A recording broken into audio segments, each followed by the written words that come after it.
손흥정.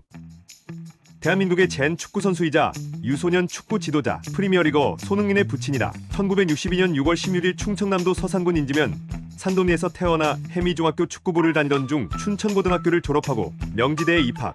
당시 축구 명문이었던 명지대를 대학 최정상에 올려놓으며 각종 대회를 휩쓸었다. 명지대를 졸업하고 상무에 입대하여 2년단 복무한 손흥정은 1986년 말 현대 호랑이에 입단 제의를 받아 현대에 입단했다. 그해 최전방 공격수로 출장하며 5골을 몰아친 손흥정은 1982년 대한민국 U23 브라질 순회 축구대회 대표로도 뛰었으나 이듬해인 1988년 부상을 당한다. 1988년에도 U23 대표팀에 소집되었으나 올림픽 명단에는 들지 못했고 손흥정을 U23 대표팀에 발탁한 박종환 1화 감독의 요청으로 1화 천마에 입단하여 2년 동안 조커로 그라운드를 누볐으나 부상으로 인해 28살이라는 이른 나이에 선수 생활을 은퇴했는데 유퀴즈 출연 당시 아킬레스건 파열 부상이었음을 밝혔다. K리그 통산 기록은 37경기 7득점. 본인 표현으로는 그저 그랬던 3류 선수였다. 그냥 악에 받쳐서 뛰던 선수였다. 라면서 다소박한 자평을 하였다. 2022년 12월 14일 유퀴즈에 출연했을 때도 은퇴 후 막노동을 하면서 굉장히 어려운 삶을 살았다고 회고했다. 다만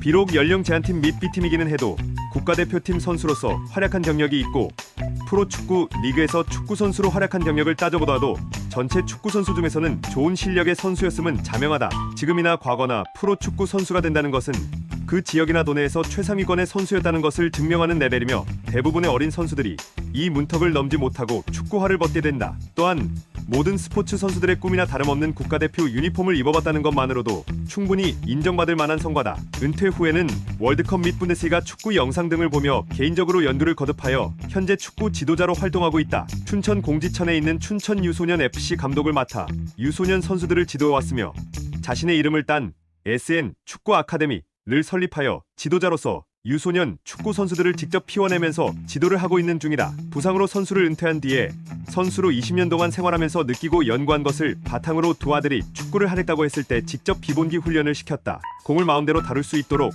차례로 여러 훈련을 거쳤다. 손흥민의 기본기가 어느 정도 잡혔을 무렵인 2007년에 드디어 경기 출전의 경험을 위해 팀으로 들어갔다.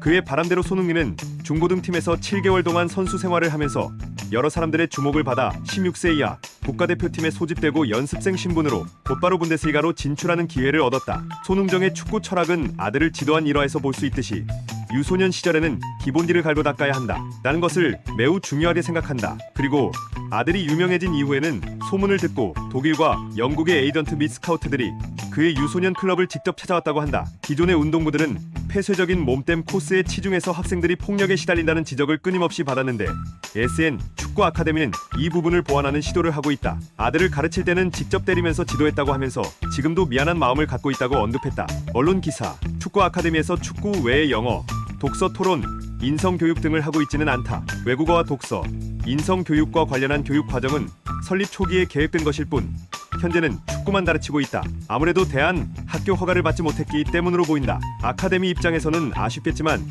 교육청 입장에서 이는 당연한 조치로서 영어와 일본어 등의 외국어 교육, 무엇을 어떻게 하는지 알 수 없는 인성 교육과 독서, 토론만을 가르치겠다는 것을 보고 교육기관으로서의 자격을 줄 수는 없었을 것이다.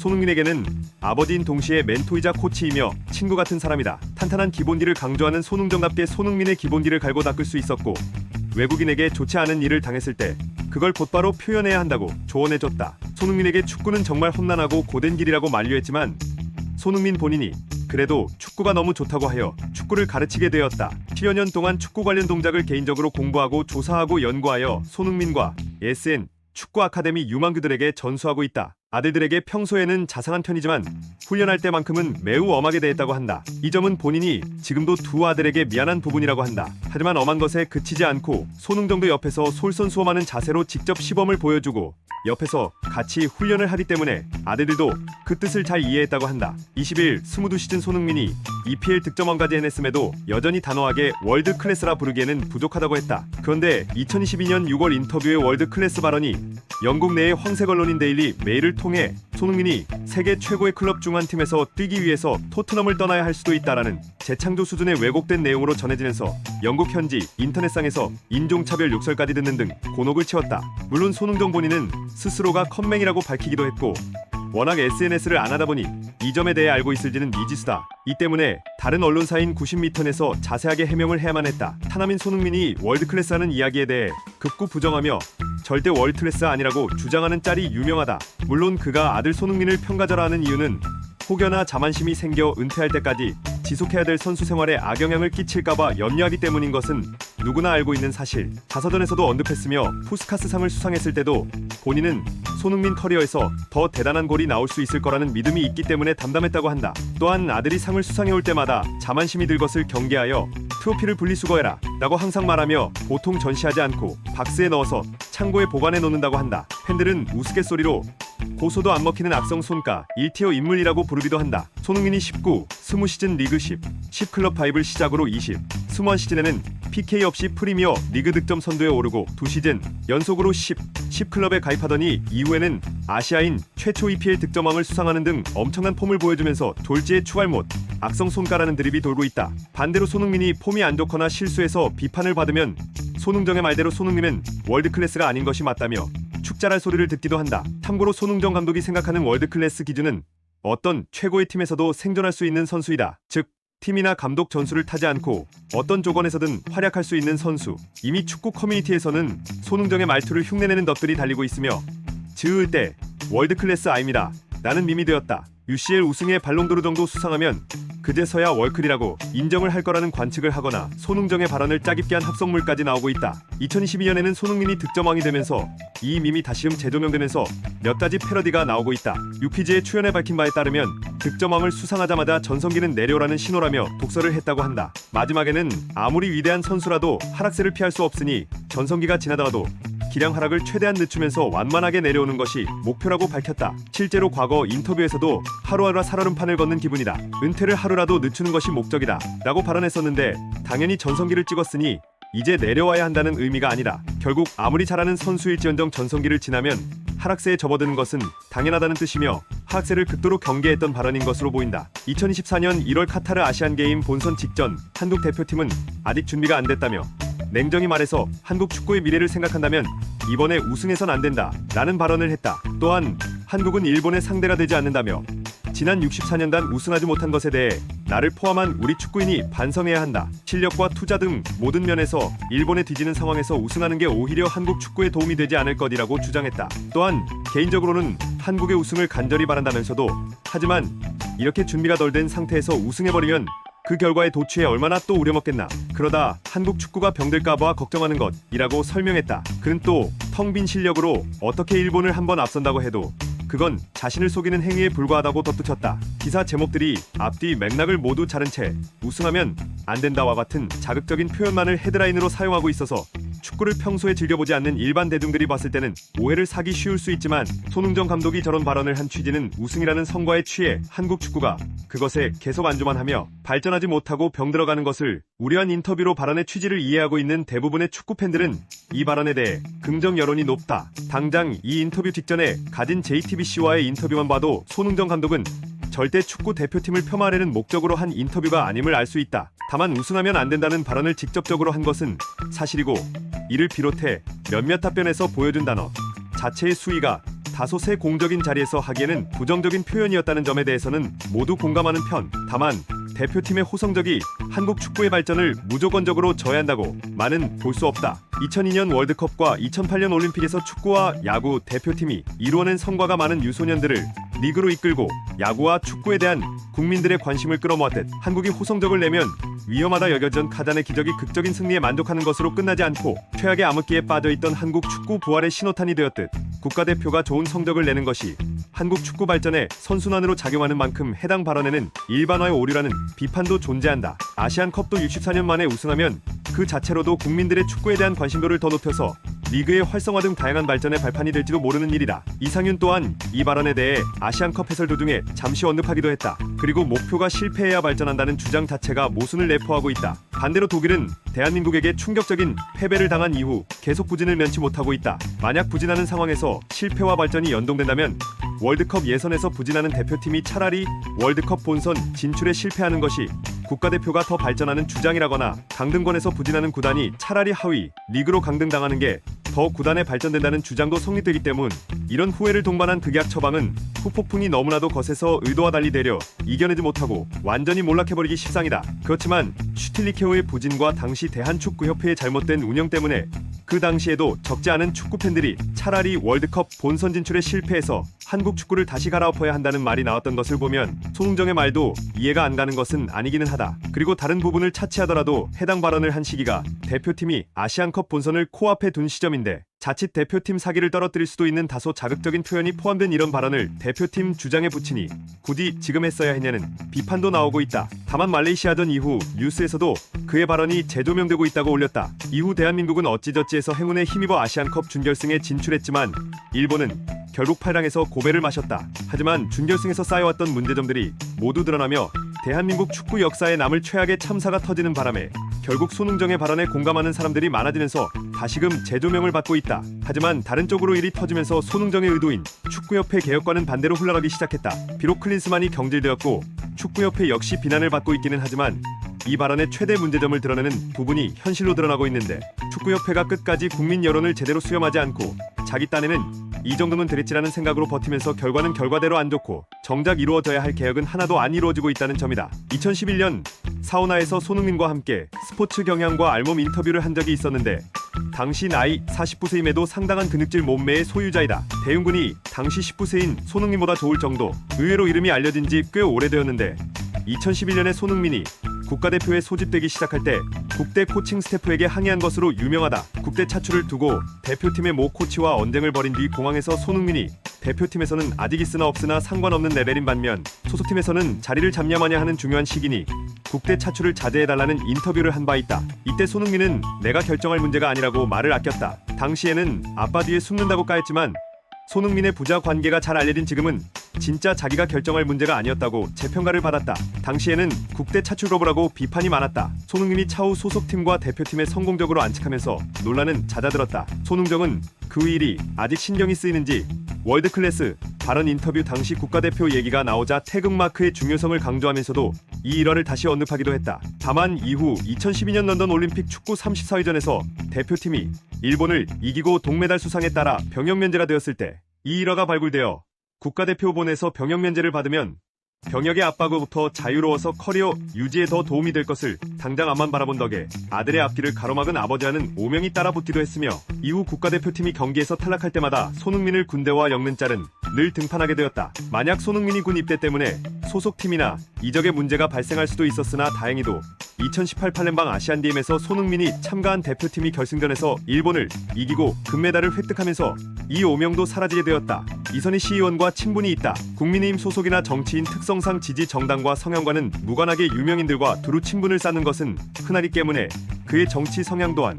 국민의힘을 지지하는 쪽인지는 불명. 무엇보다도 아들 손흥민이 현역 선수로 활동하고 있는 이상 정치에 관한 발언은 어느 쪽이든지 하지 않는 것이 좋다는 건 본인이 더 잘 알고 있을 것이다. 손흥민의 고향인 춘천시에 아들의 이름을 딴 손흥민 체육공원을 설립했다. 더욱 놀라운 것은 춘천시나 다른 지자체 등 그 어떤 지원도 받지 않고 오직 손흥민의 개인 사비를 들여서 세운 체육공원이다. 굳이 무리해서 이렇게까지 한 이유는 지자체의 지원을 받으면 알게 모르게 간섭이 있기 마련이기 때문에 일절 간섭을 받지 않기 위함인 것으로 보인다. 공원에는 축구장, 족구장, 풋살장이 있다.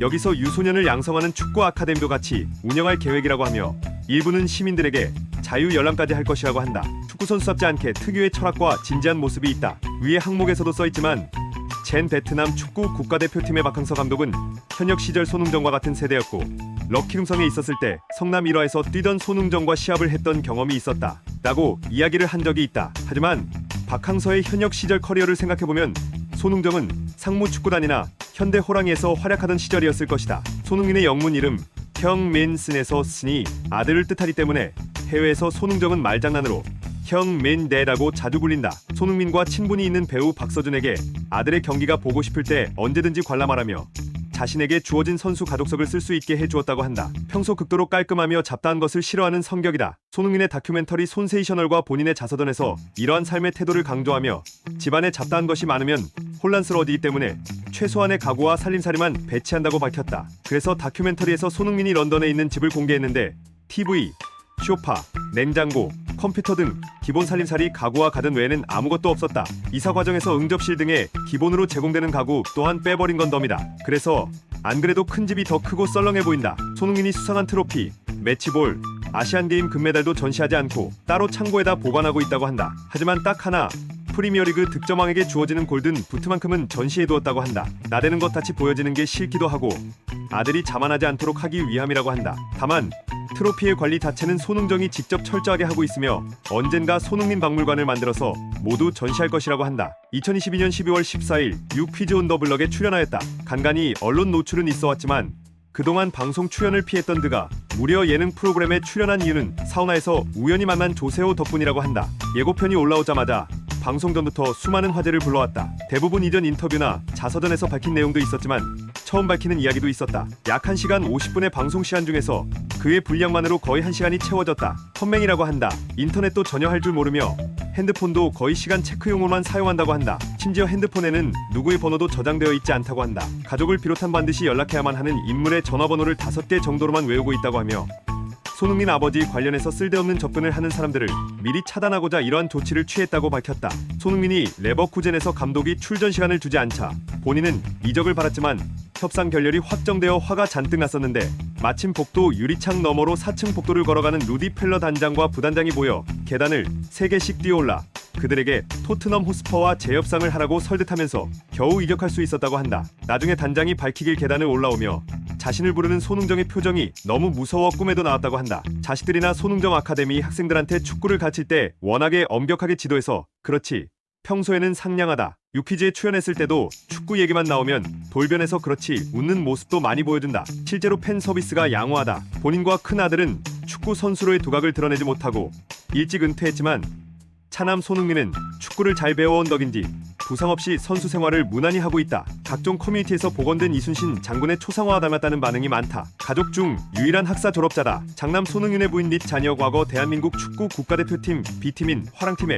1986년부터 1989년까지 발탁된 적은 있다. 1, 2, 3, 4 좋아하면서 말하는 유행어다. 가족 중 학사라서 붙은 별명. 정확히 말하자면 박항서의 현역 시절 커리어를 확인해보면 손흥정은 상무 축구단이나 울산 현대에서 활약하던 시절이었을 것이다. 아마도 현역에서 은퇴한 지가 너무 오래되어 기억을 잘못했던 모양이다. 1983 FIFA 월드 유스 챔피언십 멕시코에서 뛰었던 이태영과 동문이다. 당시 활약을 취재한 기사 박지성도 이 대학 축구부 출신이었지만 재학 도중 교토 퍼플상가에 입단했다. 물론 현재는 축구 특기로 대학에 진출하더라도 학점이 C 미만이면 경기에 출장할 수 없게 하는 제도가 운영되고 운동부 내 폭력에 극히 민감하게 반응하는 등 예전보다 여러모로 개선되면서 과거에 비하면 나아졌다. 이 발언은 손세이셔널 다큐 및 각종 인터뷰를 통해서 알려졌는데 축구선수로서 앞으로 계속 노력해야 하는 현역 선수이기 때문에 한결같이 겸손한 입장을 견지하는 것이라고 한다. 비록 아버지는 자신과 아들의 마음가짐을 위해 겸손하게 표현했으나 해외 및 국내 미디어와 팬들은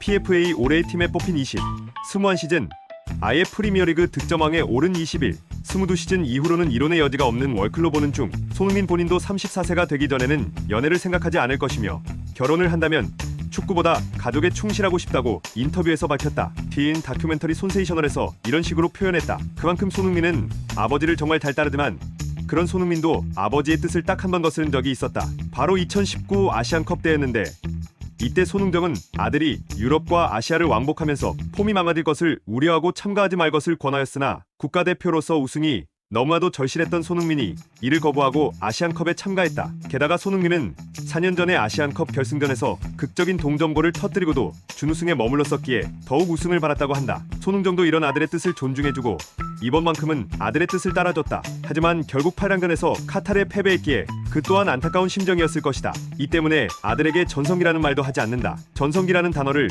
이제는 내려가야 할 때라고 생각한다고. 다만 22시즌 아들이 프리미어리그 득점왕을 차지하고 골든 부츠를 수상했을 때 이번만큼은 그래도 꺼내놔야 한다고 생각해서 손흥민의 한독집에다 트로피를 보관해놨다고 밝혔다. 손흥민이 PK 득점이 없었던 건 PK를 엄청나게 잘 차는 해리 케인이 키커를 전담했기 때문이고 케인이 이적한 이후로는 손흥민도 꽤 차고 있다. 이에 대해 아무리 그래도 너무 과한 거 아니냐는 반응도 있었다. 물론 손흥정의 성격상 정말로 아들에게 전성기에서 내려오자는 뜻으로 말을 했을 리가 없다며 반대로 아들에게 더 열심히 노력해야 한다는 취지의 조언을 했을 것이라는 반응도 있다. 지금도 클린스만 감독의 전술과 근무 태도 때문에 축구 팬들의 반발이 큰데 만약 아시안컵 우승으로 클린스만의 고집이 더욱 늘어난다면 장기적으로는 한국은 월드컵 본선 진출 실패를 비롯해서 한국 축구 자체가 더욱 퇴보할 수 있다. 이탈리아가 유로 우승으로 긴장도가 떨어져서 월드컵 본선행에 실패한 것처럼 말이다. 만약 여기서 결승까지 가거나 우승을 해버렸다면 정말 손흥정의 취지대로 안일하게 자기만족해버리는 상황이 되었을 것이다. 국대와 축협에서 드러나지 않았던 문제점들을 개선하지 않은 채 덮어버리는 것은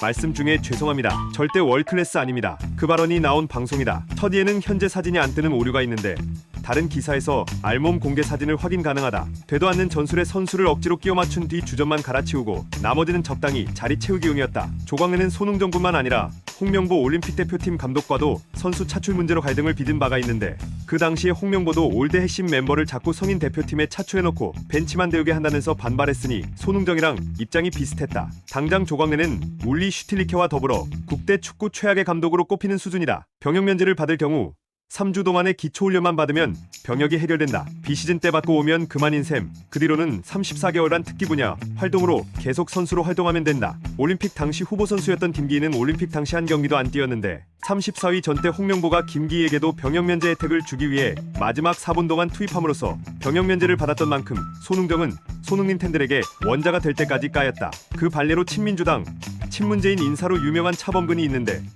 정치적 발언으로 크게 구설수에 오른 적이 없다가 근래에 조국 사태에 관한 발언으로 논란이 생긴 바 있다. 차범근은 이미 오래전에 은퇴한 축구인이니 본인에게 있어서 문제가 덜하지는 않지만 유명인이 정치 관련된 발언을 한다는 건 사실 크나큰 리스크를 수반하는 일임에는 변함없다. EPL 이달의 선수 푸스카스 어워드 해트트릭이나 최고의 활약을 펼쳤을 때 수여받는다. 이날 방송에는 손 감독 외에도 SBS 시사교양팀 배차 담당 기장 김상규 씨와 걸그룹 뉴젠사 출연했는데 1시간 50분 동안 3팀이 등장하면 이론적으로 각 팀의 분량은 많아야 40분인데도 손 감독의 입담과 다양한 일화들 덕에 방송 분량을 20분이나 더 확보한 셈이다.